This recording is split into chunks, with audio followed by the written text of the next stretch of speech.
vamos a repasar algunos conceptos de electrónica y, bueno, ir usando la herramienta que tiene muchas cosas interesantes, como todo lo que es la parte de simulación de mediciones.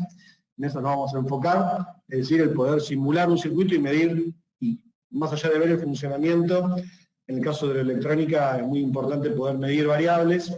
Y la verdad que lo que tiene muy interesante, y me parece fantástico, es un osciloscopio virtual. Así que vamos a jugar un poco con ese osciloscopio y vamos a entender ahí algunas cuestiones muy interesantes de eso, ¿sí?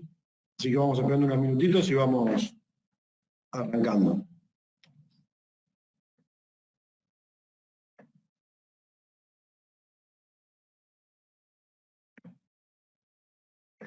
Muy bien, así no nos demoramos mucho, vamos a ir empezando a dar la presentación. Yo diría, pueden tener a mano lápiz, papel, así pueden anotar alguna cuestión que les importe.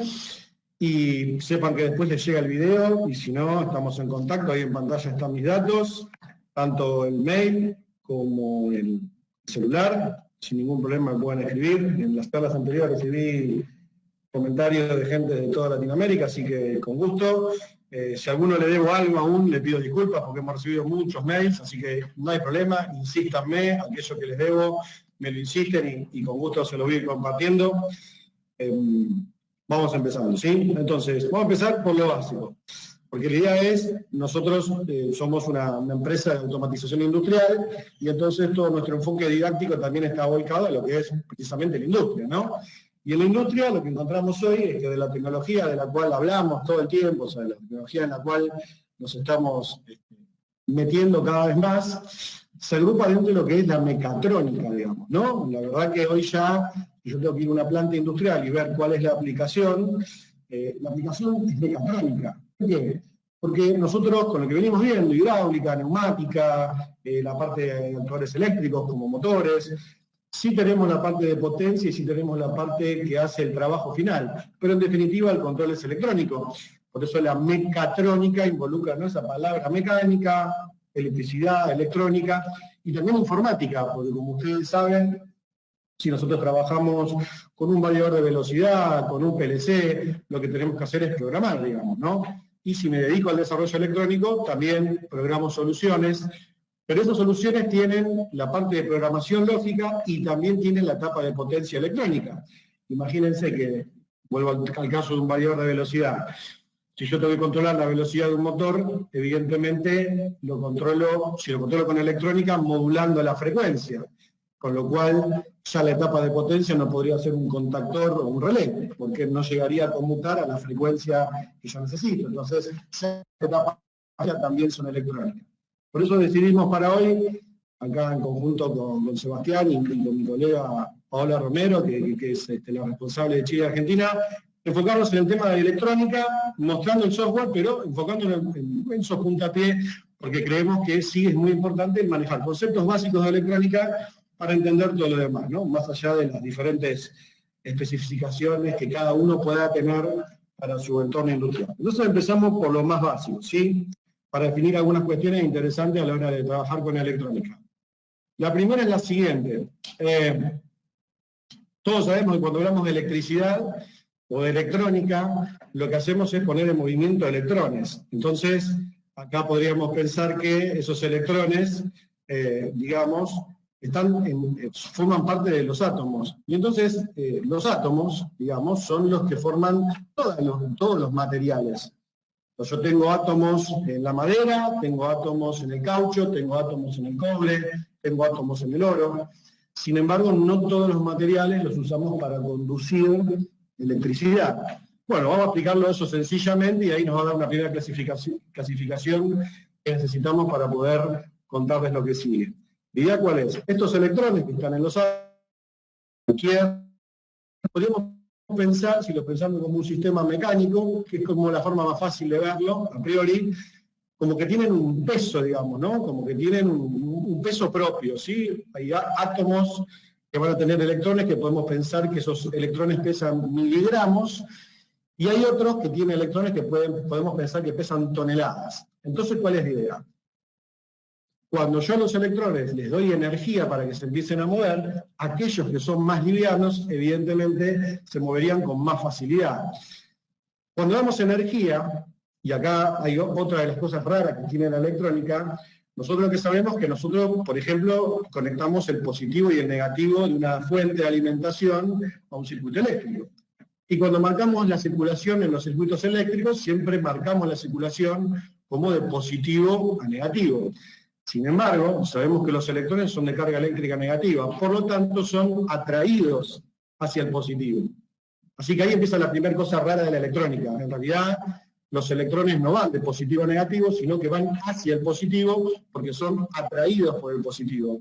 Entonces podríamos pensar, voy a agregar acá la herramienta esta de dibujar, disculpen la informalidad de los dibujitos que podemos hacer, pero es la forma de verlo claro. Hagan de cuenta que tengo un pizarrón.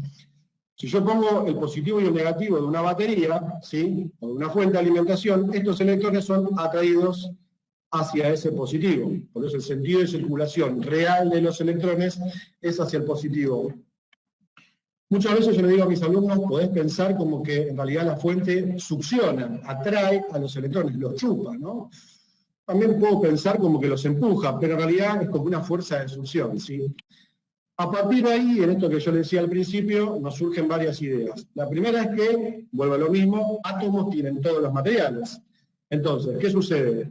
Hay una clasificación, materiales con los cuales con una cantidad de energía lógica normal, como una fuente de 24 volt de continua, algo que usamos mucho en la automatización, perdón en la informalidad de los caracteres acá cuando dibujo, pero si yo tengo 24 volt, que es una tensión industrial típica, un cable de cobre, por ejemplo, se comporta como un conductor. Sin embargo, la vaina de goma de ese mismo cable se comporta como un aislante.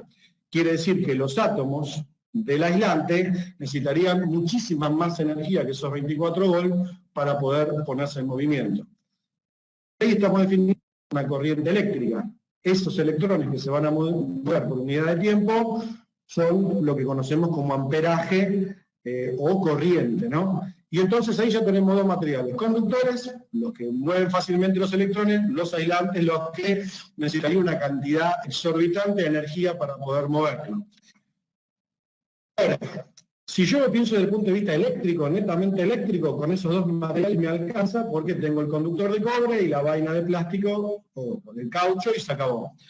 Pero la electrónica, en realidad, la revolución de la electrónica, lo que ha hecho que explote la tecnología que hoy nos rodea, desde la computadora, el celular, bueno, todo lo que hoy tenemos electrónico, se ha dado por la naturaleza de unos materiales que se pueden comportar como semiconductores, ¿sí? Eso es muy importante, semiconductores. ¿Qué quiere decir? Que bajo ciertas condiciones se van a comportar como un conductor prácticamente perfecto, y si no, en otras condiciones se van a comportar como un aislante también perfecto. Es decir, que el mismo componente puede asumir el rol de conducir o de aislar. En la naturaleza encontramos básicamente dos materiales, digamos que son los que más se aprovechan, que son el silicio y el germanio. El germanio hay menos en la naturaleza, es un poco más difícil de obtener. El silicio básicamente es la arena, con lo cual es el que más se difunde, es el que más se utiliza. O sea que todas las cosas electrónicas que tenemos básicamente están hechas en base a silicio. Y la idea es que trabajando químicamente los átomos de ese silicio, yo puedo hacer que esos átomos tengan más cantidad de electrones o quitarle electrones. Con lo cual, a partir de ahí logramos dos tipos de materiales: semiconductores tipo N, que son los materiales que tienen más cantidad de electrones, y semiconductores tipo P, que son los que tienen menor cantidad de electrones. ¿Por qué es esto? Porque yo al átomo no le puedo agregar cargas positivas, no le puedo agregar protones, sino lo que puedo hacer es quitarle electrones. Se supone que si yo tengo un átomo comparado con otro que tiene más electrones, tiene más carga eléctrica negativa, y por eso es material tipo N o material tipo P el que tiene algunos electrones menos, ¿sí? Acá les simplifico un poco esa explicación, pero es necesaria para lo que sigue, que tiene que ver básicamente con eso, ¿sí? O sea, pensemos que los materiales semiconductores son, sin duda, los que han hecho que la electrónica tenga el lugar que tiene hoy, ¿no? Dentro de procesadores, integrados, de todo tipo, transistores, diodos, etc. No quiere decir que el germanio no se utilice, lo que pasa es que el germanio tiene otras propiedades que lo hacen quizás más apto para algunas aplicaciones en particular, por eso los componentes de germanio, digamos, tienen como una aplicación un poco más particular en cuanto a su respuesta en frecuencia, etcétera, ¿no? O sea, tienen otra aplicación, pero digo, tanto el silicio como el germanio son semiconductores.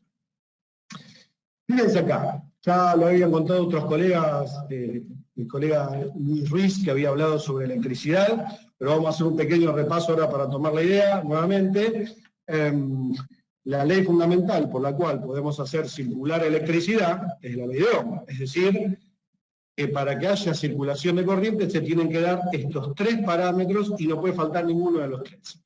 Acá lo que hacemos con este pequeño grafiquito, no es más que un dibujito, es una analogía con un sistema hidráulico, ¿no? O sea, es muy cómodo poder pensar la electricidad como un sistema donde se conduce un líquido. De hecho, se comporta en bastantes aspectos, se comporta muy igual, ¿no? Lo mismo pasa con el aire. Fíjense acá, la idea cuál es. Por este orificio que tiene el tanque va a circular agua, ¿ok?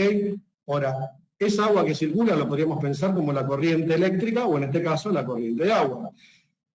¿A qué obedece la cantidad de agua que va a salir? En definitiva, ¿a qué obedece el caudal de agua? La cantidad de centímetros cúbicos por minuto, centímetros cúbicos por segundo, litros por hora, como lo quiera medir. En definitiva, depende de, digamos, la altura de esta columna de agua, que eso es lo que le da la fuerza para que el agua salga. En el caso de electricidad, eso sería el voltaje, ¿no es cierto? O sea, a mayor cantidad de voltaje, yo tengo mayor energía para atraerle electrones y por ende va a haber más movimiento de electrones.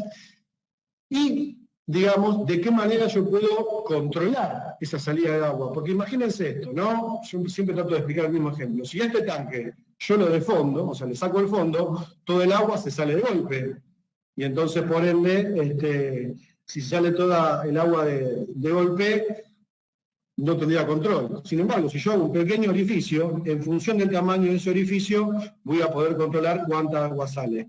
Ese orificio lo que hace es resistirse a la salida de agua y por eso es análogo a lo que es la resistencia eléctrica. La resistencia eléctrica es la oposición al paso de la corriente. Y fíjense, si analizamos la fórmula, como siempre digo en estas charlas que son así un poco cortas, no entramos en grandes cálculos, pero sí acá hay una relación matemática, es un modelo matemático. De hecho, lo que hizo Ohm fue hacer un modelo matemático para este fenómeno. Es decir, esto es una fracción, digamos una división, entonces la corriente es inversamente proporcional a la resistencia. Vale decir, si la resistencia se hace más grande, la corriente va a ser más pequeña. Y pensémoslo con el orificio que es más visible. Si este orificio es más chiquito, restringe más el paso de agua, entonces aumenta la resistencia y baja el caudal. Por lo contrario, si yo voy abriendo más este orificio, ofrece menos resistencia y por ende hay más caudal de agua. Tal cual se comporta la electricidad, ¿sí? O sea que la ley de Ohm enuncia que la corriente es directamente proporcional a la tensión, o sea, a más tensión o menos tensión, más o menos corriente, e inversamente proporcional a la resistencia. Si aumenta la resistencia, baja la corriente y viceversa, ¿no? O sea, si la resistencia varía, la corriente hace exactamente lo contrario. Por eso decía yo el ejemplo bien bruto, digamos, de desfondar el tanque. Desfondar el tanque sería no tener control sobre el fluido de agua, o sea que sería básicamente como hacer un cortocircuito.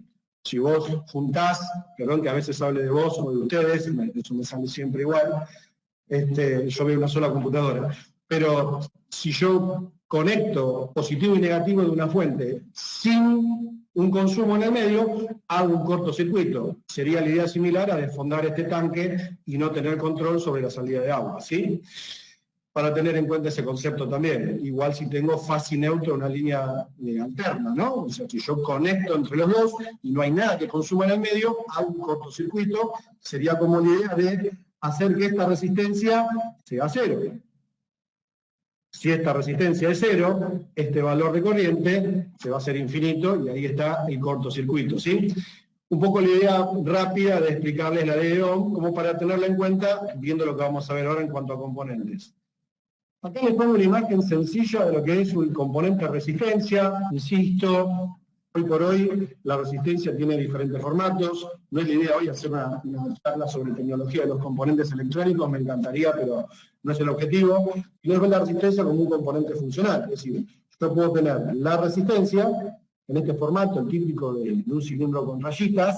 Esas rayitas marcan cuál es el valor de la resistencia, pero también hoy tengo resistencias en formato de integrados, que son las de montaje superficial, que tienen un rendimiento mucho mejor para muchas cosas dentro de una placa, ¿no? Obviamente que eso depende de la potencia. Acá hay otro concepto. Cuando nosotros movemos electrones, eso me gustaría también repasarlo ahora antes de meternos ya en los ejemplos y ver circuitos, pero digo, cuando nosotros movemos estos electrones consumen energía para moverse, si no, no tendrían por qué moverse. Digo, la mejor forma de pensar esto es un sistema mecánico. Imagínense, si yo subo corriendo una escalera, transpiro. ¿Por qué transpiro? Porque consumo energía. Bueno, los electrones, en cierta forma, podríamos decir así didácticamente que transpiran. Por eso, al moverse, generan calor. Al generar calor, estos componentes por los cuales circula la corriente deben poder soportar esa temperatura y eso es lo que se conoce como potencia, digamos, ¿no? Por eso cuando se dimensiona un componente, se dimensiona en cuanto a su valor. Por ejemplo, en el caso de la resistencia, ustedes saben que la medimos en ohm, y además de medirla en ohm, también pensamos en cuánta potencia va a soportar esa resistencia. Es decir, una resistencia de 330 ohm puede ser para un cuarto de watt, medio watt, un watt, 2 watts. Watt va a ser la unidad de potencia, ¿sí? O sea que es importante. Las que son de montaje superficial generalmente son para baja potencia porque en realidad cumplen otra función que tiene que ver con la parte más bien lógica de un circuito, ¿no? Pero quedémonos con este concepto. La resistencia limita el paso de la corriente. Entonces aquí avanzamos al próximo slide para rápidamente quedarnos repasando estos parámetros y viendo algunas cuestiones que tienen que ver con la de medición. Estas cuestiones de la medición las tenemos en cuenta en la simulación, y en la simulación podemos cometer errores que es de una manera inofensiva. Ahora, si yo lo hiciese en la práctica y cometiese errores, podría generar algún perjuicio al circuito o, en todo caso también, hacia las personas, ¿no? Por eso acá ya hay que tener algunas precauciones. Fíjense. Estamos primero pensando en circuitos de continua, ¿no? Puede ser una fuente donde yo tengo, digamos, generalmente en la fuente, yo puedo decir que el palito más largo, para hacerlo sencillo, es el positivo y el más corto es el negativo. La corriente va a circular a lo largo del circuito y ese circuito siempre tiene que ser un camino cerrado para la corriente. Entonces, lo que se mueve es la corriente. Y recuerden esto, la corriente es como un caudal. Ya que hablamos de neumática, de hidráulica, la corriente es un caudal, literalmente es un caudal, ¿sí? Lo puedo pensar perfectamente así. Y después tengo la resistencia. Ahora, si yo quiero medir cuánta corriente pasa por esa resistencia, lo que utilizo es un amperímetro, ¿sí? El amperímetro mide amperes, el amper es la unidad de corriente, y fíjense que se conecta en serie. ¿Qué queremos decir con que se conecta en serie? La corriente que va a pasar por la carga es la que pasa por el amperímetro, o sea que la corriente sale de la fuente, ingresa en el amperímetro, sale del amperímetro y sigue el circuito. Con lo cual, este amperímetro tiene que tener una característica y es tener una resistencia interna prácticamente cero. Es decir, se tiene que comportar como un cable, porque si agregase resistencia al circuito lo estaría modificando. Entonces ahí ya surge una primera cuestión, porque si el amperímetro es como un cable, ¿qué pasa si quiero medir la corriente en este circuito y hago esto, ¿no? El amperímetro lo coloco acá. Insisto, perdón por la informalidad de los dibujitos, pero me parece importante hacer una suerte de pizarra. Si yo quisiera medir la corriente así de ese circuito, lo que haría es un cortocircuito, porque la corriente, entre irse por las resistencias e irse por el amperímetro, que es un cable, evidentemente se va a ir por el amperímetro y va a ser un corto. En el mejor de los casos se quema el fusible del amperímetro y no habría mayor problema, ¿no? En el caso de la práctica. En el caso de la simulación me va a indicar que hay un error y bueno, es todo más inofensivo. Pero a tener en cuenta, cuando mido corriente, va conectado en serie.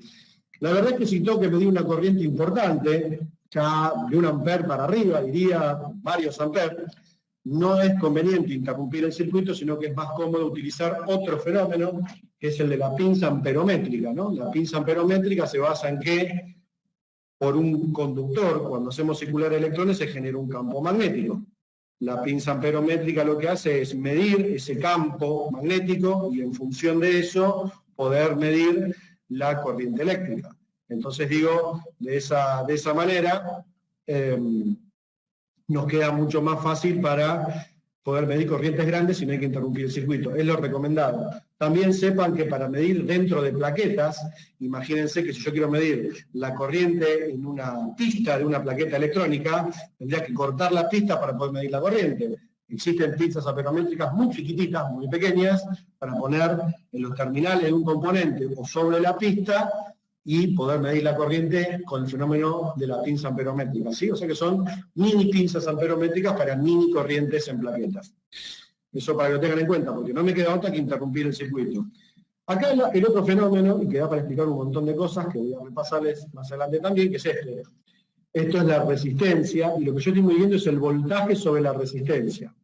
Entonces el voltaje sobre la resistencia se mide en realidad midiendo este parámetro que se llama diferencia de potencial. En realidad el voltaje es una diferencia de potencial. Un poco el concepto también lo vemos acá. ¿Por qué el agua sale? Porque voy desde una altura mayor a una altura menor. Si yo estuviese a la misma altura, ¿por qué habría de moverse el agua? Bueno, exactamente lo mismo pasa con la corriente. Yo voy de un potencial mayor a un potencial menor, ¿sí? Eso es a tenerlo en cuenta. ¿Qué mide el voltímetro que se conecta en paralelo? Primero, ¿por qué se dice en paralelo? Porque la corriente ingresa, pasa por la resistencia, y al pasar por la resistencia, los electrones que ingresaron, voy a hacer una cosa bastante bruta, que es dibujar un electrón un poco más gordo, al pasar por la resistencia, ese electrón queda como un poco más flaquito, ¿no? O sea que perdió energía. Esa pérdida de energía se llama diferencia de potencial, y eso es lo que mide el voltímetro que se conecta en paralelo, ¿sí? O sea que al hablar de cargas en paralelo, lo que hablamos es que, digamos, la corriente no va a pasar por el voltímetro, sino que va a pasar por el componente que quiero medir el consumo, y a partir de ahí mide esa diferencia de potencial. Es como cuando mido, si hago una referencia a la neumática, la presión entre un punto y otro, ¿no? La caída de presión. Cuando mido caída de presión en una tubería o en un componente neumático, estoy midiendo algo similar a lo que es la caída de tensión en la electricidad, ¿sí? Para hacerle una analogía con lo que expliqué en clases anteriores. Ahora bien, este voltímetro tiene una particularidad, que su resistencia, si el amperímetro tenía resistencia prácticamente cero, este voltímetro tiene resistencia prácticamente infinita, es decir, es como un circuito abierto, por ahí no va a pasar la corriente. Por eso la corriente toma el camino del circuito y no toma el camino del voltímetro. Vale decir, si yo estuviese poniendo el voltímetro de manera errónea, o sea, si lo pusiese, digamos, acá, ¿no? Vamos a hacer el ejemplo. Me interesa que quede esto claro porque después ya lo vemos andar. Insisto, perdón por la informalidad de los dibujitos, pero me parece interesante poder tener un pizarrón. Es esto, ¿no? Yo acá estaría midiendo la tensión de la fuente, no estaría midiendo de las resistencias. ¿Ok? ¿Por qué? Porque la corriente seguiría circulando por las resistencias. ¿Ok? Un concepto para tener en cuenta. Borro acá este super pizarrón que tenemos gracias al PowerPoint. Y fíjense este otro concepto, cuando mido resistencias, o sea, cuando yo mido los ohms que tiene un componente, el circuito tiene que estar desenergizado. Si yo mido con el circuito energizado, lo menos drástico que va a pasar es que se rompe el tester, ¿sí? Porque el tester, o sea, tester o multímetro sería el mismo instrumento, o el ómetro, mide la resistencia en base a la aplicación de la ley de Ohm. Entonces, si yo lo tengo energizado, ahí estoy generando un problema. No es lo conveniente, ni es lo que hay que hacer. Lo correcto es desenergizar al circuito para medir resistencia. O sea, acá hablamos vamos a hablar de amper, en el caso de la corriente, vamos a hablar de volts, en el caso de la tensión, y vamos a hablar de ohms, en el caso de la resistencia. Y acá vimos cómo se mide con un mismo instrumento, que es el multímetro o el tester, acá en Argentina lo llamamos tester, o instrumentos separados, que pueden ser un amperímetro o un voltímetro, ¿sí? O un ohmetro, ¿por qué no? Son los conceptos de cómo se miden esos parámetros. Vamos a hacer un slide más, y acá nos metemos con otro genio, gran padre de la... digamos, de la electricidad, un fenómeno físico que este genio supo describir, y ya nos metemos en el primer ejemplo. Así que vamos con todo, espero que los veo que siguen ahí, me alegra eso. Fíjense, acá la idea que muestra la ley de Kirchhoff, ¿sí? Hay autores que escriben Kirchhoff con 2H y 2F, algunos lo escriben con una H y una F. La verdad que no tenemos el honor de conocerlo personalmente, así que vamos a tomar lo que sigue siendo Kirchhoff. Pero quedémonos lo importante que dijo, que es un principio fundamental y que me permite diagnosticar fallas, entender un montón de cosas de electricidad. Kirchhoff lo que dice es, si vos pones a un circuito una cantidad de energía, esa cantidad de energía se consume absolutamente toda, independientemente de qué es lo que le conectes. Kirchhoff lo que plantea es esa ecuación igualada a cero. Y acá yo la puse muy sencilla, puse, si la tensión de la fuente, a esa tensión yo le resto las tensiones de cada una de las resistencias, es decir, cuánta caída de potencial hay en cada resistor, la resultante debería ser cero, ¿sí? Porque todo lo que entregué es lo que voy a consumir. Fíjense acá, puse un dibujo que tengo unas presentaciones propias, la suma de estos 3 voltajes me daría los 5 volts que están acá en la fuente, ¿no? Eso es lo que plantea Kirchhoff. Es decir, que es como un principio de conservación de la energía, ¿no? O sea, yo estoy aplicando energía y toda esa energía la gasto, no me sobra nada. Si yo varío estos consumos, varía la proporción de cada uno, pero evidentemente siguen siendo la energía total. Vamos con esto a hacer un primer ejercicio. Acá les puse un hipervínculo, eso siempre puede fallar, pero vamos a rogar porque sea ahora rápidamente. Perfecto. Y acá estamos viendo el FreeSim eléctrico, ¿sí? El FreeSim eléctrico, bueno, lo mismo. Opera exactamente igual que los anteriores, el neumático, el hidráulico, pero tiene la ventaja de poder simular este tipo de situaciones que antes quizás debíamos hacer con otro software. Ahora con el FreeSim tenemos una solución completa y es también un poco lo que les quería contar, ¿no? Acá en un circuito sencillo, les cuento. Debido a la simulación, igual que lo que hacemos en neumática o hidráulica, fíjense, vamos a ver estos parámetros acá y sacar algunas cuentas. Este dibujo que está acá, o sea, ese componente que está ahí, es una fuente que en realidad es un creador de funciones, ¿sí? Con lo cual, nosotros podemos variar el tipo de señal que vamos a sacar, una señal constante, que sería una señal continua, rectangular, sinusoidal, triangular, después vamos a irlo variando, cambiarle los valores. En este caso yo dejé una fuente de continua de 12 volts. Acá el símbolo, obviamente, lo dice bastante bien. Y aparte tiene la flechita que me permite a mí jugar con el valor de voltaje, yo podría variar de voltaje, ¿sí? Te lo voy a mostrar así para que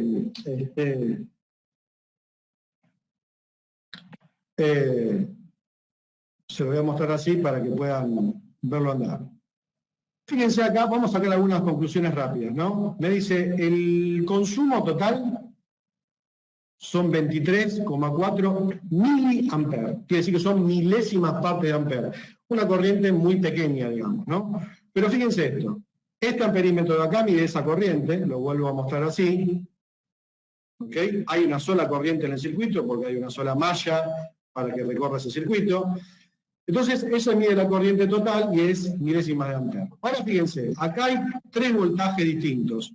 Uno que se cae sobre una resistencia, que dice 7.73 volts, otro que dice .469 volts, o sea, sería 469 milésimas de ampere, y está sobre una resistencia que tiene este cursor, porque es una resistencia variable. Yo puedo variar el valor de la resistencia, ¿no?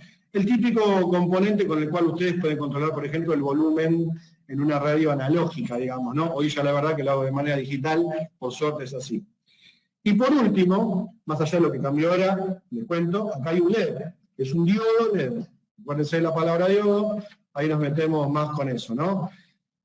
El diodo es un componente basado en semiconductores, y ese componente basado en semiconductores, digamos, tiene una particularidad. Deja circular la corriente en un solo sentido, que dicho sea de paso, ese sentido que indica el símbolo como una flecha, digamos, ¿no? De único sentido. Obviamente, cuando pasa corriente, ese LED se enciende. Fíjense qué es lo que pasa cuando varía el potenciómetro. Todos los valores del circuito cambian, ¿sí? Acá no tomen literalmente como si al bajar este cursor bajo el valor del potenciómetro, porque lo que estoy haciendo es mover angularmente el potenciómetro, ¿no? Pero, por ejemplo, me planto ahí, y fíjense, evidentemente el valor del potenciómetro subió. Pues si yo lo voy bajando, o sea, si lo voy llevando hacia la derecha, fíjense que el valor sobre el potenciómetro de voltaje, estos 4.08 van variando. Eso quiere decir que la resistencia es más pequeña, por eso se cae menos tensión. En cambio, si aumento el valor de la resistencia, hay más voltaje. Entonces, si hay más voltaje, evidentemente, es porque la resistencia es más grande. Ahora fíjense esto. 2.84 más 5.7 más 3.46 son los 12 volts. Si yo varío otra vez el valor del potenciómetro, lo voy a variar violentamente, cambian todos los valores, pero si yo sigo sumando estos tres valores, me sigue dando los 12 volts. Esa es la ley de Kirchhoff de las tensiones.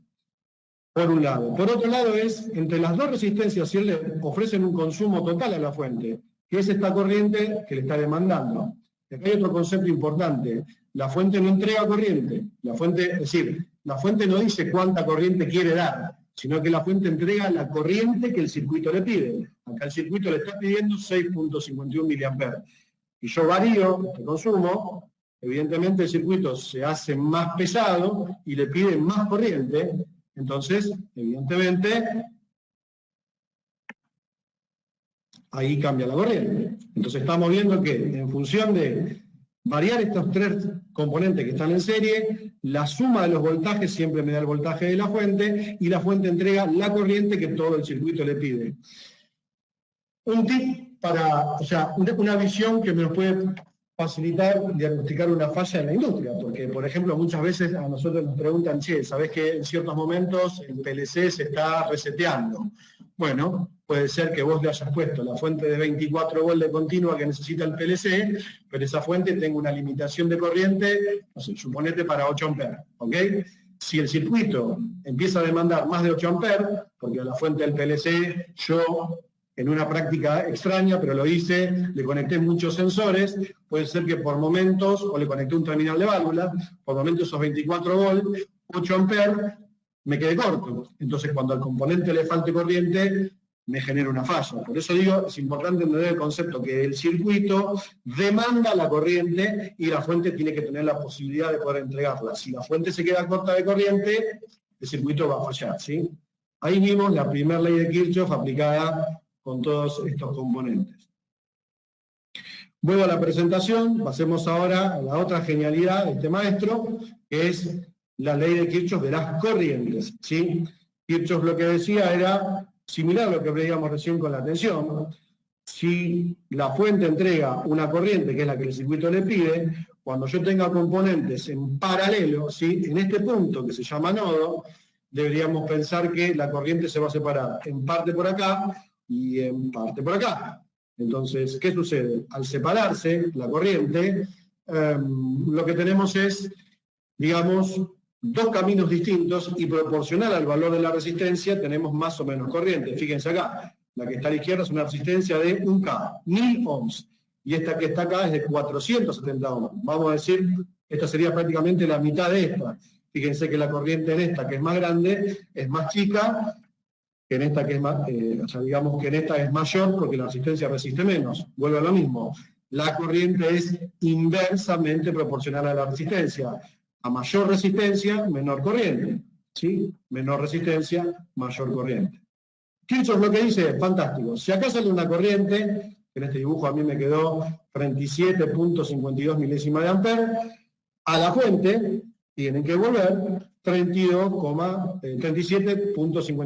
es decir, toda la corriente que salió de la fuente es la que retorna. Vale decir, en el camino electrones no se pierden, ¿sí? Y eso es lo que dice Kirchhoff. Acá se llama lo antiguo, la va a cero, pero si hiciéramos la corriente que sale de la fuente menos la corriente que pasa por la resistencia 1 menos la corriente de la resistencia 2, nos daría 0. Vamos a verlo en un ejemplo. Acá el Windows nos cuida de los virus informáticos. Fíjense acá, interesante, lo voy a sacar, así me permite ver toda la pantalla. Hago un ejemplo que es el siguiente, ¿no? Sencillamente para dejar clara esta idea. Puse la misma fuente con 12 volts, y entonces ahora con una llavecita voy cortando cada rama del circuito. Rama se le llama por donde pasa la corriente, ¿sí? Entonces, miren acá lo que pasa. Este amperímetro acá, lo pongo abajo, lo podría haber puesto arriba, lo hice por una cuestión visual, y que el simulador, si lo pongo arriba, me mete cierto error en la medición, o sea que prefiero, o sea, digamos, ensayé eso, y que claramente hay que ponerlo acá, o sea, es como que en la medición de la simulación genera un error que hace un pulsador, entonces lo pongo abajo, pero es lo mismo porque está en serie con la fuente, y fíjense ahora que el consumo es 0 amperes. ¿Por qué 0 amperes? Porque no hay ningún consumo, vuelvo a lo mismo. La corriente es igual a la tensión sobre la resistencia. Acá hay tensión, pero no hay resistencia, con lo cual no hay corriente. Le meto la primera resistencia, ¡pum! ¿Qué dice acá? 545 miliamperes, sería medio ampere, ¿ok? Le sumo una rama más, otra más. ¿Qué pasó? Fíjense la diferencia en este amperímetro que está acá. Esta tiene la corriente de medio ampere, ahora ya al sumarle esta se le suma medio ampere más, y por ende yo llegué a 1 ampere. Si le sumo uno más, voy a tener 1 ampere y medio, y así sucesivamente. ¿Qué les quiero mostrar con esto? La corriente que va a pasar por cada rama depende del valor de la resistencia. Acá, a propósito, dejo 3 resistencias iguales para que ustedes vean que en realidad depende del valor de la resistencia, y no de otra cosa, ¿sí? Y la otra es que en paralelo, todos los componentes tienen la misma resistencia, el mismo voltaje, o sea que todos tienen los 12 volts. Lo que van a tener son diferentes corrientes, dependiendo del valor. En este caso, que son las 3 resistencias iguales, obviamente, tienen el mismo valor de corriente. Punto número 1. Punto número 2 a tener en cuenta. Miren esto acá. ¿Qué sucede?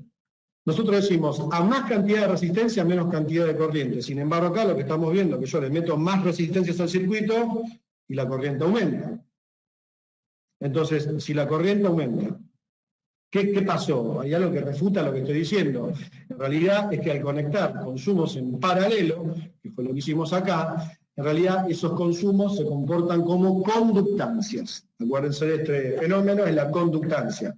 La conductancia es el fenómeno inverso a la resistencia. Es decir, esta resistencia de 22 ohms, cuando se comporta como una conductancia, se comporta como 1 sobre esos 22 ohms. Es decir, la inversa de ese valor. La inversa de un número es 1 dividido ese número. Por eso lo que pasa es que al sumar resistencias en paralelo, me baja el consumo en realidad, entonces como la resistencia es más chiquita, la corriente se hace más grande, ¿sí? La ley de Kirchhoff de las corrientes, otro pilar fundamental de la electricidad, me parece que estaba bueno repasarlo, y ahí avanzamos hacia otro tópico muy interesante que es corriente continua, corriente alterna, y definirlo para la electrónica, que es lo importante acá, porque no tiene que ver con lo que veo en la forma, sino en esto que le voy a explicar ahora. ¿Cuál es la idea?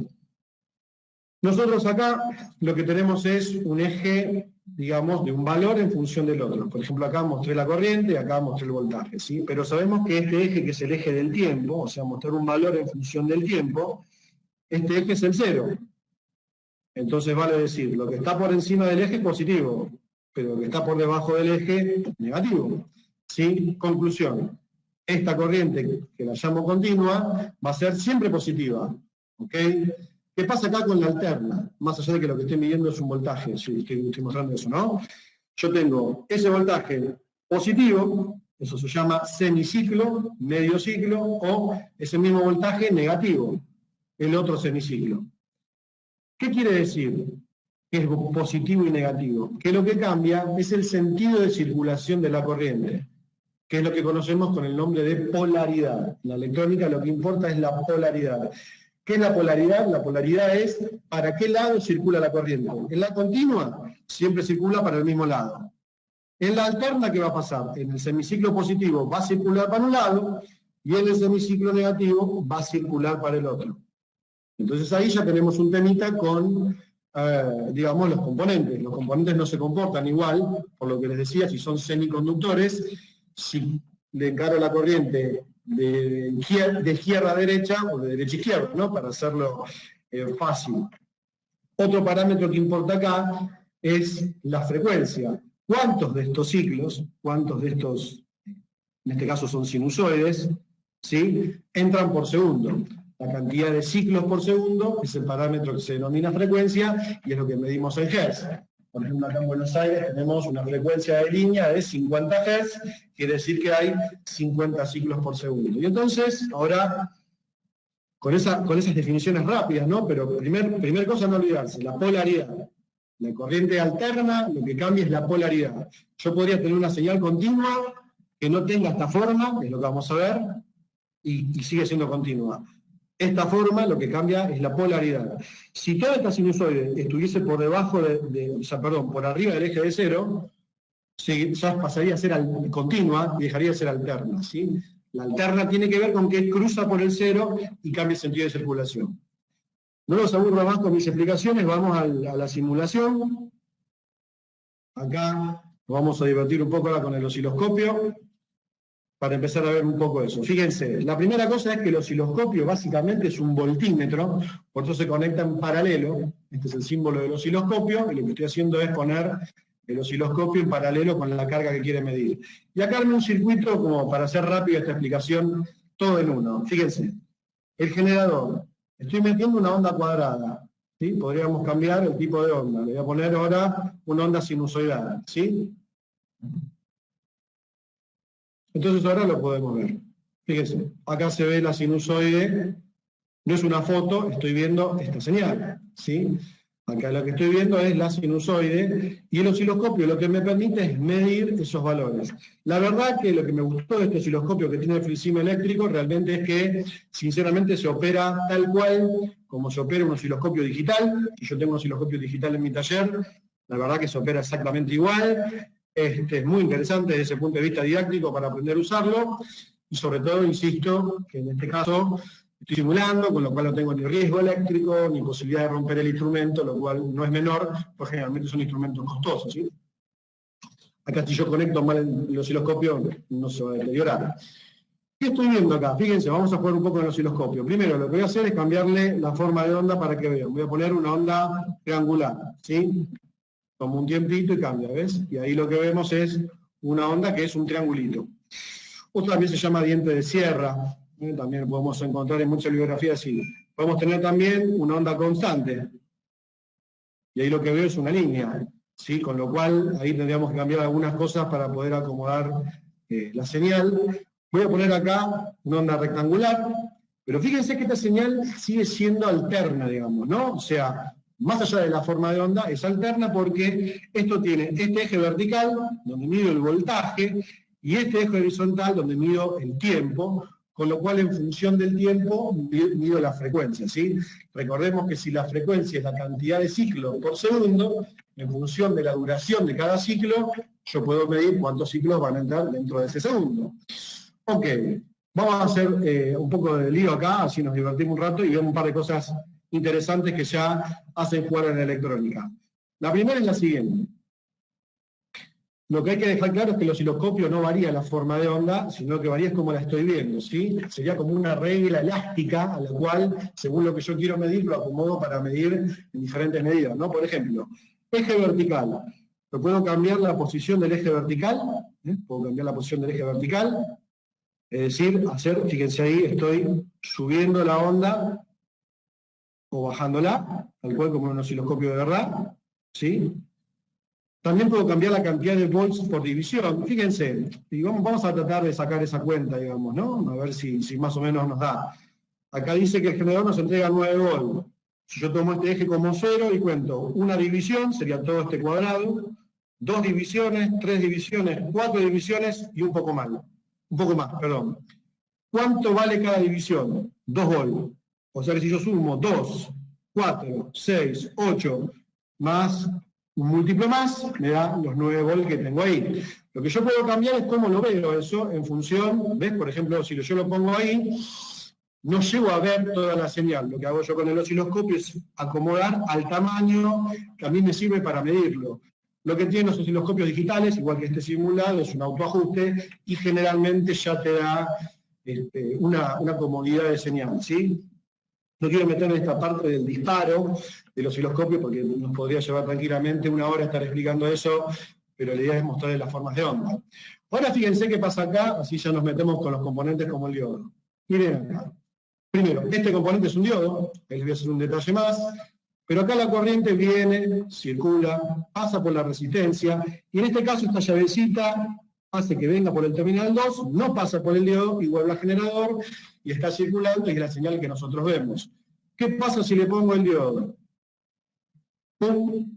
Desapareció medio ciclo. ¿Por qué? Porque como les decía, el diodo es un semiconductor, y lo que hace es prohibir, digamos, no dejar pasar, llámenlo como quieran, el semiciclo negativo, porque la corriente acá está haciendo esto, y en el semiciclo contrario trata de hacer lo contrario, literalmente. Entonces por el diodo no puede pasar.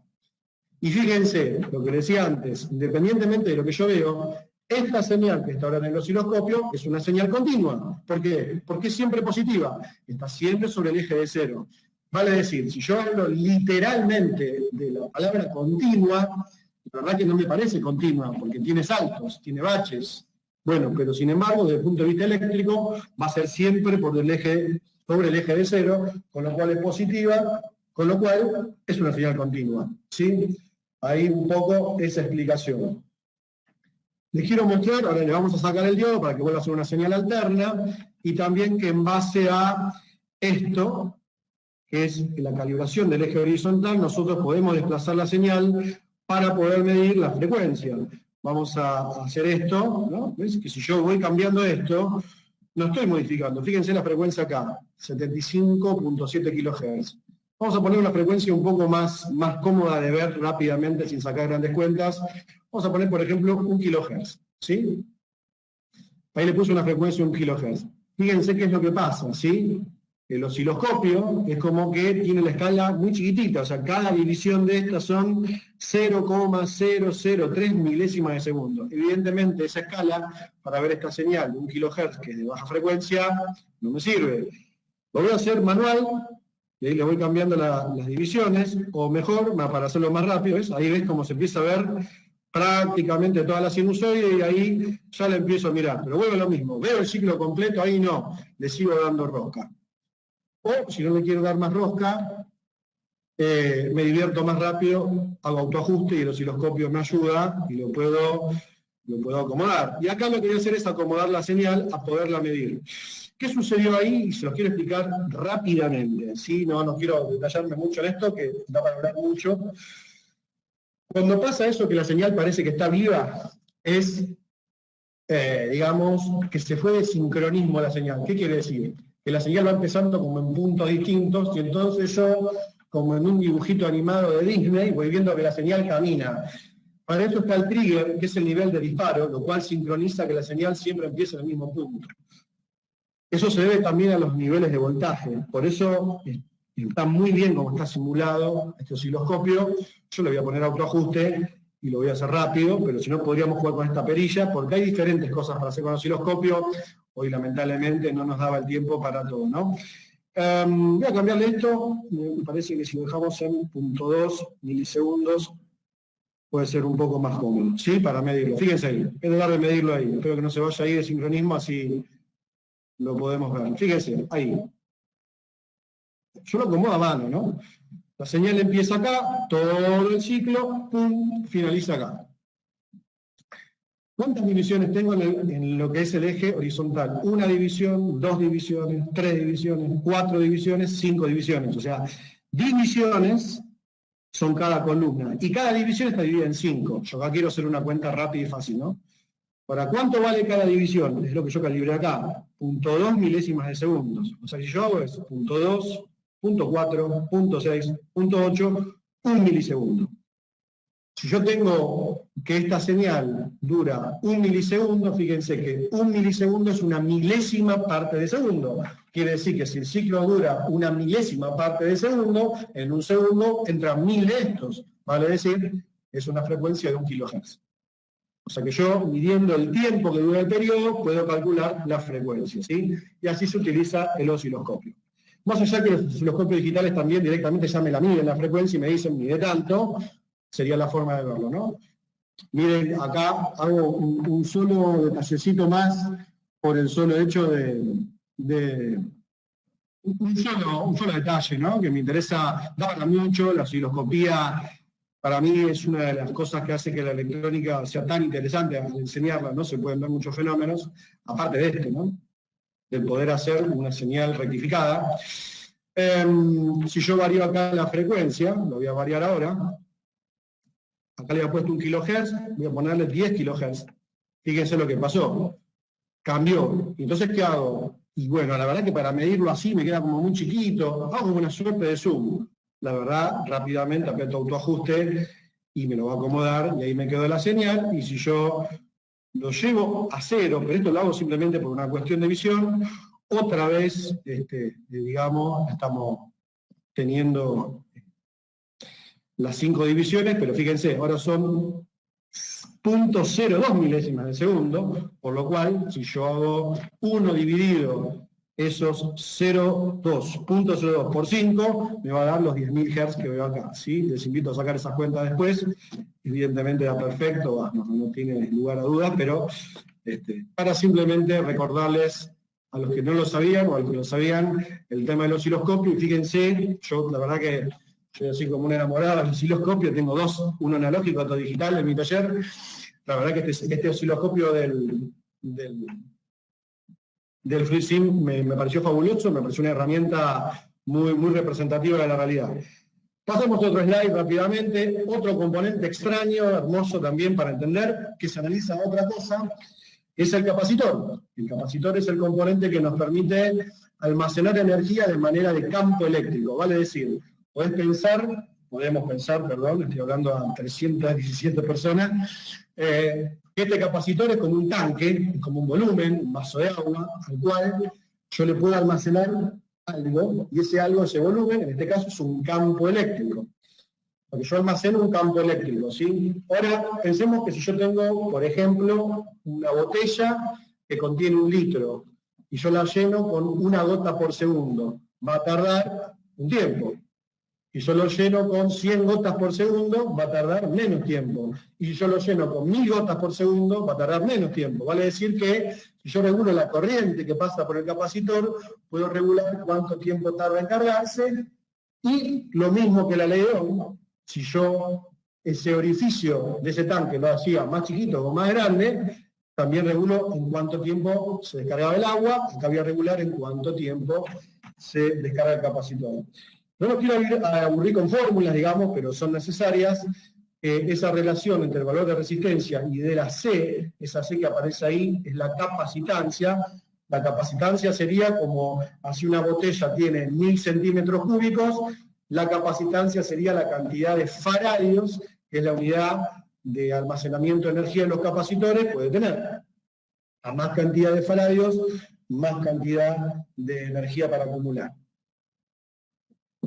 Entonces, de acá, no los quiero aburrir con esta fórmula, después repásenla cuando reciban el video, si quieren la presentación, me escriben y se las paso.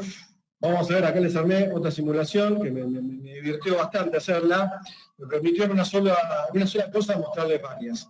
Acá el osciloscopio lo heredamos del anterior, cerrémoslo. Fíjense, acá es un circuito donde pongo, y se los explico primero y después simplemente lo vemos y avanzamos hacia el siguiente, porque es muy fácil de ver con estas herramientas, que es un poco la idea. Acá tengo una fuente de 12 voltios continua, otra vez, una resistencia y un capacitor, y el circuito igual es exactamente el mismo. Fíjense, para no agregarle mucha imagen en pantalla, les cuento esto. Si yo hago doble clic, al igual que lo hacemos con las válvulas neumáticas, las válvulas reguladoras, los cilindros en la neumática o en la hidráulica, puedo parametrizar este componente. En este caso son 1000 microfaradios, ¿sí? Si yo le pongo display, me muestra el valor en el circuito. La verdad que acá tenía muchas cosas, por eso no lo quise mostrar, pero pienso que este capacitor, si yo me apoyo ahí, me dice que son 1000 microfaradios, este capacitor que está abajo es igual, son 1000 microfaradios, ¿sí? Cuando dice que es un capacitor polarizado, es precisamente porque la corriente debe entrar por la patita positiva, ¿sí?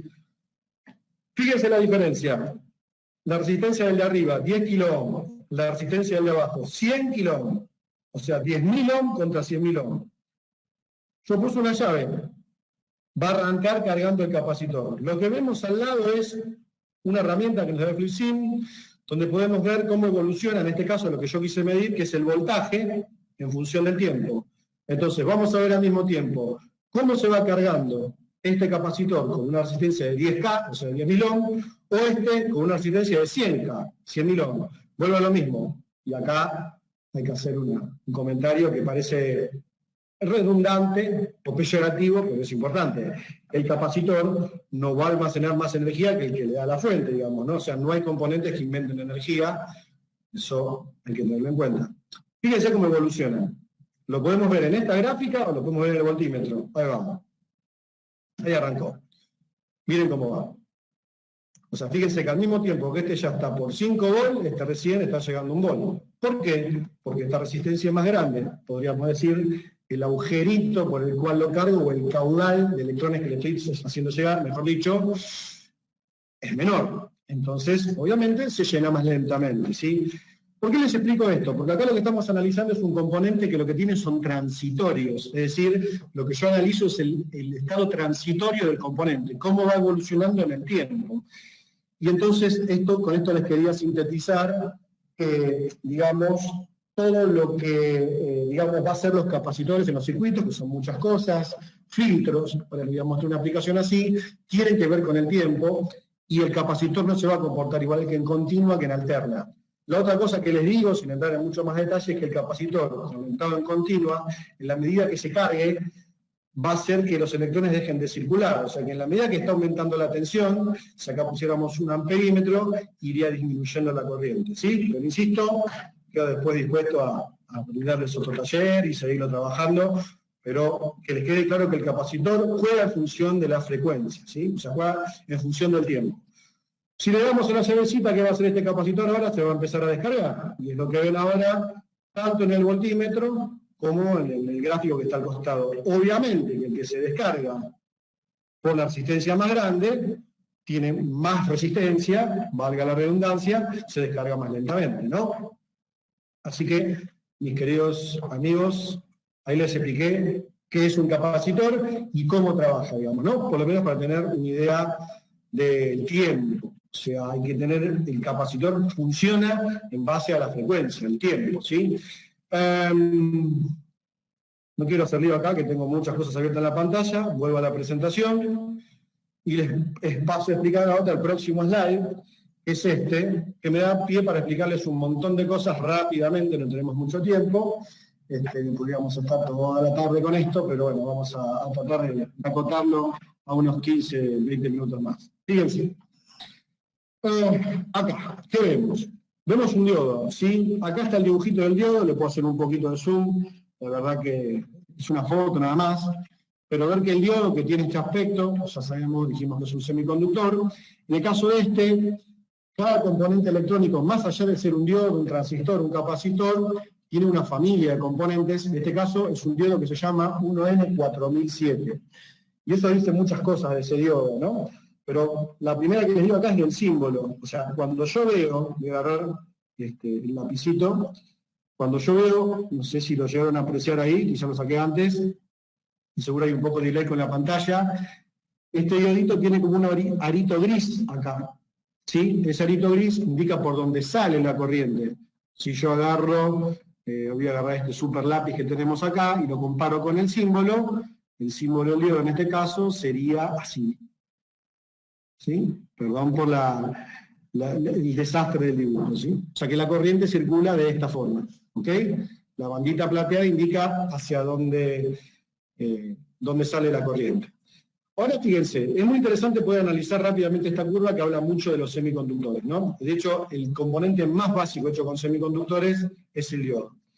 La primera cosa que les digo es, un diodo, y vuelvo a esta pizarra informal que tenemos, y a mi pulso que no me acompaña, un diodo, si ustedes lo ven, el diodo, vamos a cambiar de color, por dentro es un material que está hecho del lado del ánodo, es decir, por donde entra la corriente es material tipo P, y del lado del ánodo, ahí tenemos material tipo M. ¿Qué quiere decir esto?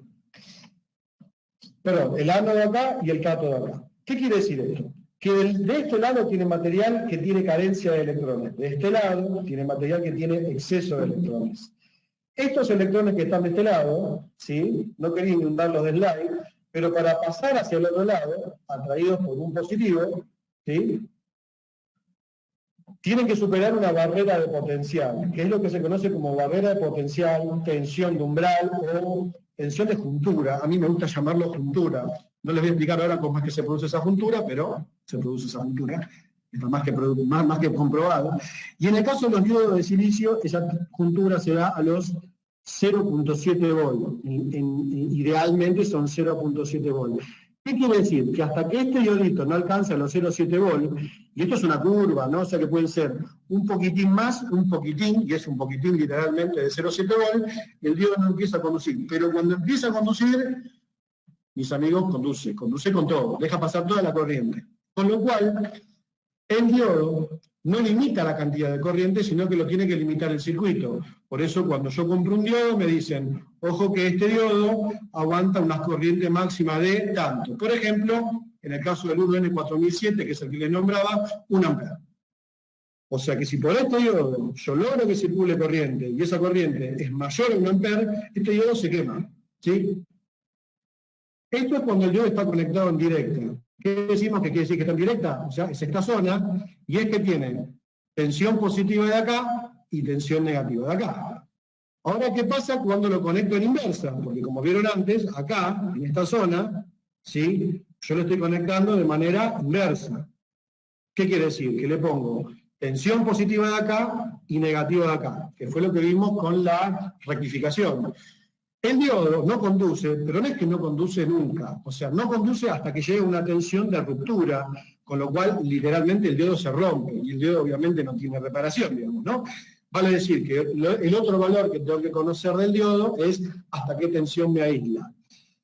Conclusión, ¿hasta qué tensión me aísla? Y bueno, tranquilamente un diodo como el 1N4007 llega hasta 1000 volts de continua. Puede recibir 1000 volts de continua. En picos, ¿no? Se le puede dar un pico de 1000 volts de continua. Ahora imagínense en una plaqueta electrónica tener 1000 volts de continua, es lo más habitual. O sea, generalmente los diodos se queman por este fenómeno. ¿Sí? Interesante que hayan visto eso.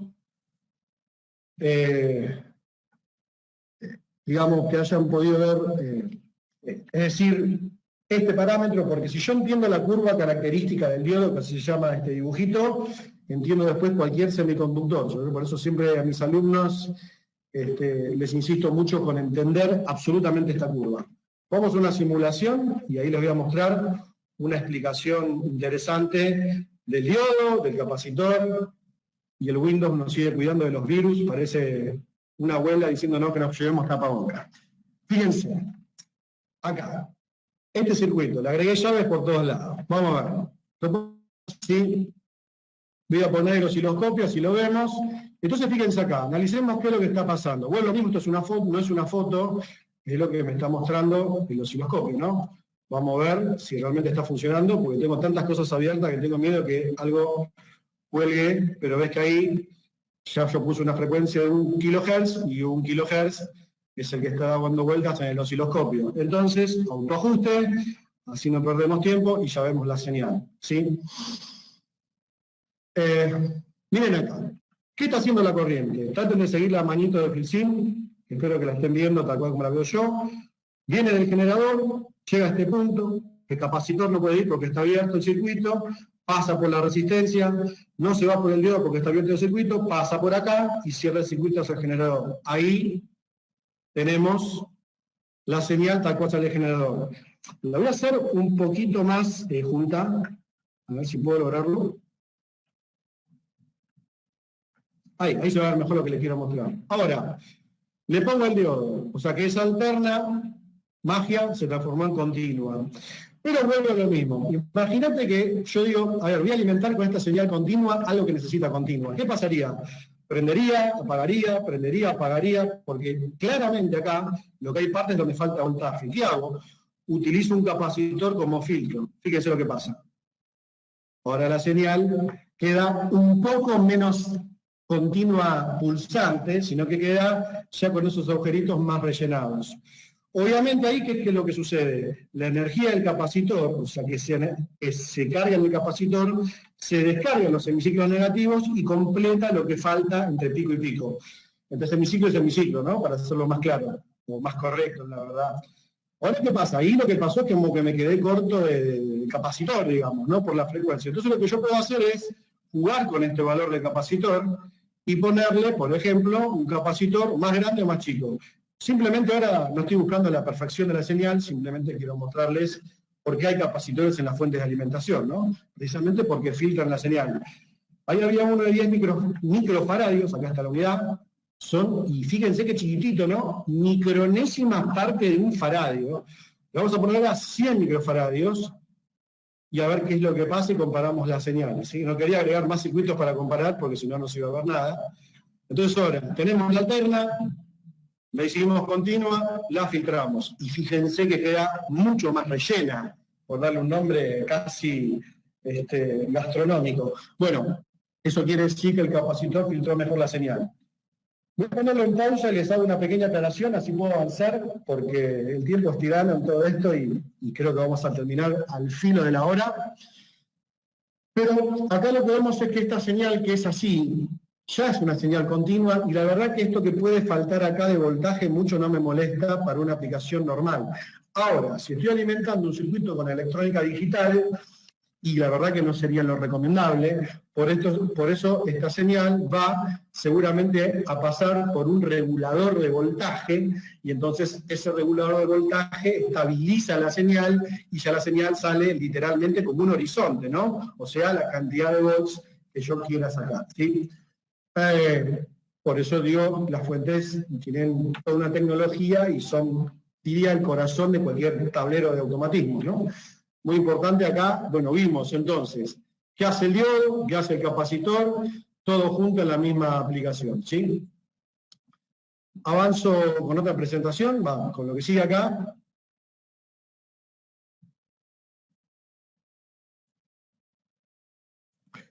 Otro pequeño mágico de la electrónica, a mí siempre me parece fundamental explicarlo, por lo que decía recién, hay reguladores de voltaje, el regulador de voltaje ya es un integrado que tiene adentro mucha electrónica.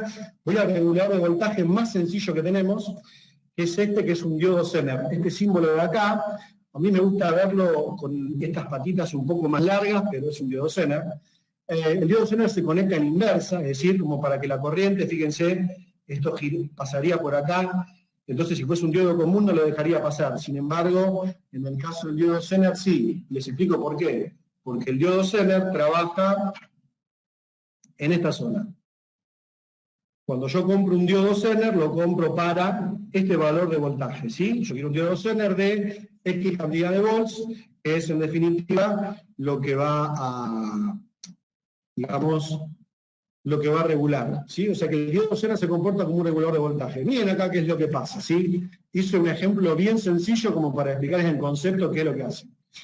Este diodo Zener yo lo compré para 10 volts, ¿no? Supuestamente. Regula, me da 9,97. En la práctica es así. Tener 10 volts, tener 9,97 es exactamente lo mismo. Entonces acá, ahora avancemos hacia el análisis. ¿Qué es lo que sucede acá? Se supone que en este punto del circuito, yo voy acá en paralelo, voy a conectar algo que debe tener, bajo cualquier circunstancia, por lo menos, una tensión cercana a los 10 volts. Lo que puede pasar en un circuito que la fuente de alimentación, porque alimenta a otras partes del circuito, esta tensión se empieza a caer porque la fuente no llega a soportarlo, que este voltaje que alimenta esta parte del circuito varíe.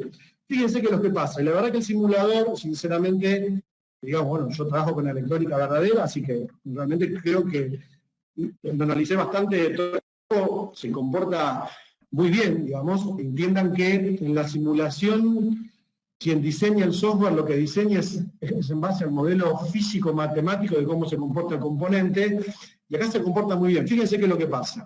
Tengo la fuente de 15 volts, la empiezo a bajar, la bajo. Ahí ya la bajé a 13 volts, o sea que la bajé más de un volt. Esta tensión prácticamente ni se movió. La bajo un poquito más. La bajo a 12 volts. Esta tensión prácticamente ni se movió. Se fue de 9,97 a 9,95. En la práctica, en la vida real, eso es, no se movió el voltaje. Lo sigo bajando. Lo tiro hasta 11 volts. Mirá lo que bajó. 9,94 contra 9,97 que inicié. Prácticamente no se movió. ¿Qué quiere decir? Que si no estuviese el diodo Zener, por ley de Kirchhoff, sería imposible que acá se siga manteniendo el mismo voltaje.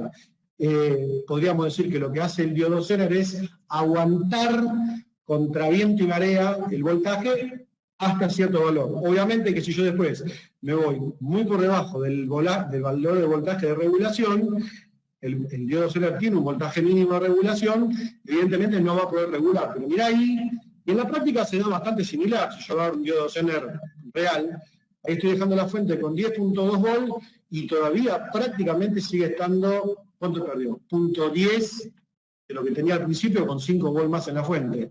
Así que ahí les presenté a mi otro gran amigo, el diodo Zener, una forma de ver un regulador de voltaje, y fíjense qué es lo que hacen los semiconductores, digamos, ¿no? Por eso digo, los semiconductores son, sin duda, los componentes que revolucionaron la electrónica, ¿sí? Ahí trabajé en esta zona del diodo Zener, y obviamente yo tengo que tener ciertos valores mínimos de corriente, también tengo que tener la corriente máxima interna, por una cuestión de potencia, pero el objetivo de un diodo Zener es, sin dudas, controlar, mantener un voltaje fijo en un punto, ¿sí? Hay muchas aplicaciones, sí, se sigue aplicando perfectamente, ¿no? Bueno, lo mismo, un regulador de voltaje ya es un circuito integrado, y entonces tengo toda una tecnología metida dentro de ese componente. Vamos por el último paso, le voy a pedir a Sebastián 5 minutitos, y así vamos cerrando esto también, pero para explicarles para mí la estrella de la tecnología, digamos, lo que hizo que hoy nosotros vivamos en la era digital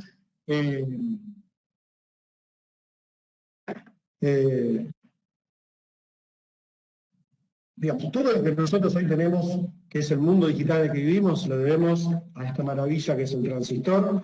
Como a veces le digo a mis alumnos, es como un ser vivo, digamos, ¿no? Y tiene esta particularidad, fíjense.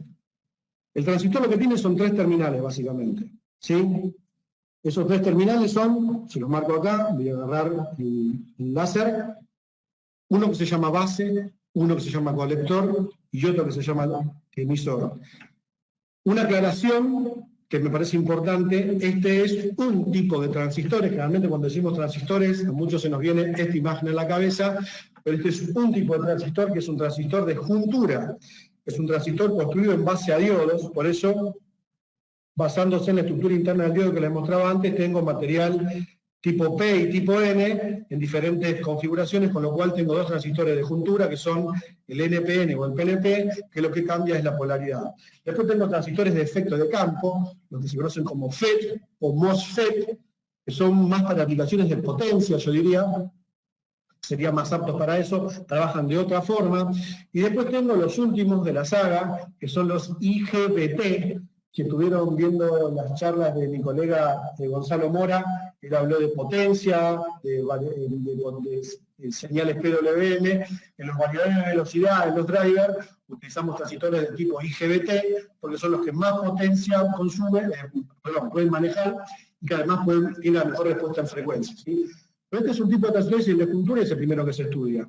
¿Qué hace este transistor? Muy sencillo. En base a una corriente que ingresa por este terminal que es la base, los explico acá, y vemos 2 ejemplos rápidos.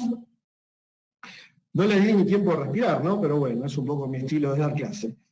Esta corriente que ingresa por acá, que se llama corriente de base, como dice ahí, lo que hace es regular cuánta corriente va a circular entre el colector y el emisor de este transistor. Vale decir que con una corriente regula una corriente. ¿Qué es lo que hace esta corriente de base? Variar la resistencia que hay entre colector y emisor, esta que se llama acá RCD.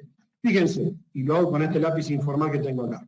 Si yo pongo acá una fuente de alimentación, ¿sí? Aplicándole Ohm, lo que puedo pensar es que si esta resistencia varía, lo que varía es la corriente. Y esa corriente que varía es la que se conoce como corriente de colector y es la que tomo como corriente de salida del transistor. Perdón acá que la C, toda mi caligrafía se cayó en este mundo digital. Ahora miren acá. ¿Cuál es? Porque voy a decir, bueno, está bien, con una corriente manejo una corriente. ¿Y qué? ¿Qué beneficio tengo? Que el transistor lo que tiene es una ganancia, que se llama ganancia, se llama beta, o también el nombre técnico más correcto es un parámetro híbrido, perdón, que se llama HFE. El HFE, como toda ganancia, es cualquier ganancia que es el valor de salida en función del valor de entrada. Vale decir que la ganancia lo que expresa es cuántas veces el valor de entrada se va a amplificar a la salida. Entonces, podemos decir que un transistor de juntura es un amplificador de corriente, ¿sí? Les voy a mostrar acá dos aplicaciones y ya me despido. La primera es esta, muy sencilla, que se me ocurrió acá, mostrarles, básica, es la siguiente. Lo que vemos acá es, no quería meterle valores porque sabía que iba a mostrar al final de la charla y entonces no daba para hablar mucho de números, pero miren acá esto, ¿sí? Yo con este potenciómetro lo que regulo es cuánta voltaje hay acá, entre el negativo y la base del transistor. Y fíjense, entre la base y el emisor lo que hay es un diodo. Y acuérdense de la curva, tenía que superar los 0,7 volts. Entonces, si yo voy aumentando la tensión en ese punto, y ahí lo empiezo a aumentar de a poquito, fíjense que esta lamparita en algún punto se va a tener que prender, ¿no es cierto? Bueno, hasta ahora no se prende. Fíjense, sigo aumentando. Tengo que llegar a los 0,7 volts. Aumento un poco más rápido, ahí me paro, ve si todavía no se prendió. Quizás en la práctica algún electrón ya se empezaría a escapar, pero miren acá, ahí me voy acercando a los 0,7, aún no se prendió. Le voy a hacer un zoom para que se vea bien porque lo que me interesa es, para hacerlo bien didáctico, que vean el brillo de la lamparita esta virtual que nos permite poner el principio. Voy acá, ahí se va a ver bien. Fíjense. Estamos en punto 0,6. En la práctica, el componente real ya nos permitiría, algún electrón se escapa, pero seguramente no alcanzaría para prender la lamparita, ¿sí? Le sigo dando a este potenciómetro. Aumento el voltaje entre base y emisor, y ahí ya estoy prácticamente en los 0,7. Fíjense lo que pasó ahí, la diferencia, De a poquito empieza a aparecer el brillo. Bueno, ahí está aumentando la corriente en el colector. Cuando llegué a los 0,7 volts, ya hay máxima circulación, o sea, ya tengo la circulación de corriente entre colector y emisor. Ahora, en función de la familia de transistor, me refiero a qué componente es, uno, ya no sé, puede ser un BC548, un TIP41C, o sea, transistores que son NPN, en función del voltaje que le pongo entre el colector y el emisor, y los valores de los consumos y de la corriente de base y cuánta ganancia tienen, voy a obtener más o menos corriente en el colector, ¿no? Pero me parecía importante mostrarles esto, ¿no? Que tengo que superar esa tensión de 0,7 volts y ahí el transistor empieza a conducir. Y acá ya se satura el brillo y eso es un parámetro importante porque la corriente en los colectores de los transistores llega a la saturación. Es decir, hay un punto en el que no puede entregar más corriente. ¿Sí? Bien, y para finalizar, otra aplicación, así ya lo damos por finalizado. Acá Windows nos sigue cuidando de los virus. Les voy a mostrar esta aplicación ahora, que sería el funcionamiento digital de los transistores, y con esto cerramos para despedirnos. Fíjense acá, vamos a analizar primero el circuito de arriba. Voy a hacer un poco de zoom para poderlo ver, y acá terminamos. Miren acá. Un transistor, ¿sí? Yo tengo una señal de 24 volts de continua. ¿Puedo componer una carga de continua con una señal digital? Sí. En el funcionamiento anterior, el funcionamiento que yo le mostré de prender la lámpara, es el funcionamiento analógico del transistor. Sin embargo, si yo le mando un pulso al transistor, el transistor pasa a ser una llave. Entonces se comporta en estado on-off. ¿Sí? Con lo cual, yo podría tener diferentes fuentes que así pasar mucho más corriente por acá que por acá. De hecho, no sé si lo saben, pero por ejemplo, los PLC tienen salidas transistorizadas un poco basándose en este funcionamiento. Lo que yo hago es darle un 0, como estoy dando acá, un 1, y con eso energizo la salida del colector, y con eso tengo la corriente del colector del transistor. ¿Sí?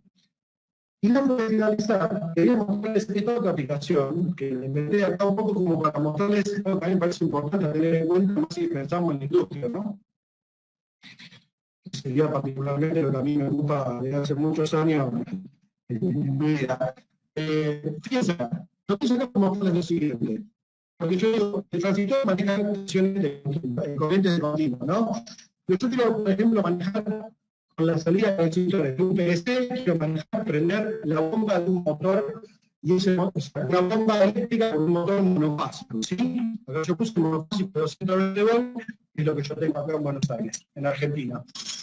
Normal, porque yo no puedo hacer pasar de 220 volts de alterna por el transistor. ¿Y cómo se trabaja? El transistor sirve para que esta señal digital sea amplificada en corriente lo que maneja el transistor es la bobina de un relé, y mediante el contacto del relé manejar la carga que yo quiera. Un relé, ¿no? Entonces, ¿qué es acá? Este es el relé cada uno, el mismo relé se usa en las simulaciones de electromecánica y hidráulica, es decir, que el software es compatible y transparente en las tres aplicaciones. Un detalle muy importante con respecto a otros software que hacen lo mismo que vende la competencia, eso me pareció muy importante de destacar. Y después también que acá, este motor, yo le puse el generador de alterna. Entonces, cuando yo energizo este botón, se cierra el contacto y ahí empezó a circular mi motor. Pasan dos cosas, ¿sí? Por un lado estoy manejando con poca tensión, o sea, con una tensión segura, este contacto que maneja 220 volts de alterna, y también además lo que dice que es este circuito, que seguramente es electrónico, yo acá lo simulo con un pulsador, porque no iba a poner un microcontrolador, es decir, no quería dar una clase de ese tipo, sino decir, mostrar que la salida digital de un componente electrónico se puede amplificar con un transistor, y ese transistor puede manejar la bobina de un contactor, por ejemplo, yo pongo un contactor de 24 volts, y entonces yo puedo manejar una carga superior de alterna, monofásica o trifásica, y además, lo que creo que es más importante, es que yo estoy dando aislación galvánica entre la etapa de potencia y la etapa de control. Y eso es fundamental, porque si yo hago un cortocircuito en la parte de potencia, si yo pongo un cortocircuito este motor, esta etapa de control jamás se entera. Es decir, yo nunca, si lo llevo al ejemplo, a veces lo digo a mis alumnos, ¿no? Si yo estuviese adentro del agua, descalzo, sin aislación, y toco este pulsador, jamás me voy a quedar electrocutado por arrancar este motor, porque el relé me dio aislación galvánica, ¿sí? O sea que estoy aislado. En la práctica, quizás no hace falta combinarlo con relés, sino que se combina con optoacopladores, porque en definitiva quizás si esta señal modula a mucha frecuencia, el relé no podría llegar a alcanzar esa frecuencia, por eso se utiliza optoelectrónica. Así son, por ejemplo, las etapas de salida de los PLC, que es bueno, algo que siempre explico en los cursos de PLC, ¿no? De cómo está construido, un poco para entender después qué aplicaciones tiene. Así que bueno, la verdad que encantado de haberle dado esta clase. Para los que me conocen bien, sé que hay algunos alumnos míos que se han conectado también. Saben que soy un apasionado de la electrónica y realmente me encanta difundirla. Así como una suerte de religión, digamos, en saber electrónica. Así que bueno, Sebastián, querido, aquí vamos finalizando. A tu disposición para ir cerrando esta charla. Bueno, perfecto. Qué excelente capacitación. La verdad es que todo este tipo de conceptos y más con la pedagogía que le inyecta Pablo, generalmente nos da un valor diferencial en el tema de formación hacia que podamos comprender efectivamente cómo es el tema de funcionamiento, cómo se articula la parte teórica con la parte práctica. Y bueno, entonces abrimos un poco el espacio para las preguntas. Hay unas preguntas muy específicas como la que nos hace Alejandro Latanzi. Alejandro Latanzi nos dice, cuando se coloca un diodo en oposición en el positivo de una pantalla solar para evitar corriente inversa, su limitante es la caída de tensión que tiene por su propia construcción, ¿utilizaría un diodo túnel? Claro, también, claro, tal cual. O sea, después nosotros vimos el modelo genérico del diodo, ¿sí? Después tengo diferentes tipos de diodos, digamos, ¿no? Para diferentes aplicaciones, sí. Ahí tenés que usar otro tipo de diodos que es el que indica él es el correcto, ¿sí? Nosotros vimos el modelo genérico, pero sí, tengo diferentes diodos que en definitiva reaccionan distinto, o sea, como que funcionan parecido, pero reaccionan distinto ante diferentes valores de voltaje, ¿sí? Esa es un poco la respuesta, sí, es correcto. Bueno, perfecto, Pablo. Realmente nos están preguntando mucho porque las personas que participaron quedaron muy encantadas con el tema de la capacitación y nos están preguntando varias personas en donde nos están diciendo cómo en este caso puedo acceder a la grabación. La grabación llega directamente, ¿cómo lo podemos hacer? Bien, para quienes se inscribieron, hayan participado o no, les llega la grabación, eso la misma herramienta GoToMeeting nos permite hacer eso, y después además nosotros tenemos backup de la grabación, que la estamos subiendo a un mismo servidor, así que después estas grabaciones están disponibles para que quien las quiera ver las vea, ¿no? En todo caso después nos escriben a cualquiera de nosotros en sus respectivos países y con gusto les vinculamos a ese servidor donde tenemos todas las capacitaciones que vamos dictando subidas, ¿no? Pero sí, al video pueden acceder. Bueno, perfecto. También recomendarles que nosotros tenemos un canal, se llama Go to Stage. Por supuesto, lo pueden encontrar también en nuestras redes sociales, Facebook, Twitter y LinkedIn. Entonces, en este caso, GoToStage, pues es la plataforma donde van a poder observar no solamente esta sesión, sino las anteriores sesiones. Se van a encontrar también, pues claramente con Pablo en sesiones con FluidSim, con otros de nuestros consultores. Entonces, pues súper bienvenidos por esa parte. También nos están felicitando, Pablo. Muchos éxitos. Qué buena maravilla esta capacitación, dice por acá. Bueno, también nos están diciendo, Pablo, ¿cuándo es en este caso la siguiente capacitación? Bien, a ver, con respecto a estas, no tenemos planificadas a nivel regional, pero podemos planificar una nueva, no hay ningún problema. Y después se va, recordarme si hay alguna de las que nos quedan pendientes a nivel clúster. ¿Tenemos alguna más? Exactamente, si martes, entonces para cerrar esta segunda temporada y bueno, por supuesto, les estaremos enviando la invitación. Pablo, muchísimas gracias, las personas realmente están muy agradecidas contigo pues por esta capacitación. Les agradecemos a ustedes también de antemano por conectarse.